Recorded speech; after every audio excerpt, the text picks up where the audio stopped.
ons op die plaas gebeur daar nie sommer iets sonder dat 'n 6-reeks start nie.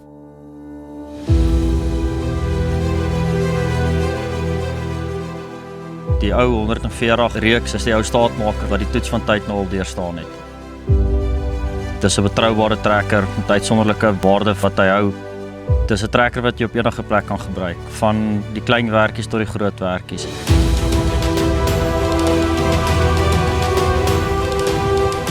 Hy is 'n lekker all-rounder trekker. Hy is nie te groot nie en ook nie te klein nie. Wat van hulle uitstaan is hulle radkaste en hoe hulle krag op die grond sit. Ek gebruik hom gereeld. Hy is sterk genoeg om in die lande te gebruik, maar hy's 'n uitstekende waarsleeptrekker. Ons gebruik hom om ons dubbelwaans silo's toe te ry as ons stroop en ook om die kunsmis as ons plant op die punte rond te beweeg. 'n 6M is 'n baie diverse trekker waarvoor 'n mens bykans enige werk kan voor gebruik.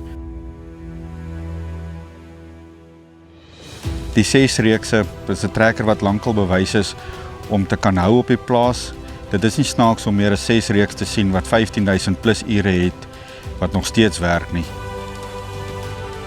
Een ding waarvan ons baie ou is die reeks kom uit met JD Link wat jou direk aan die Operation Center koppel.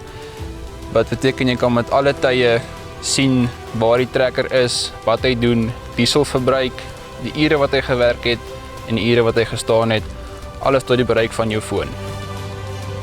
Ons is baie tevrede met wat die 6M reeks vir ons bied en ons sal verseker nog die trekker baie lank in ons boerdery hê.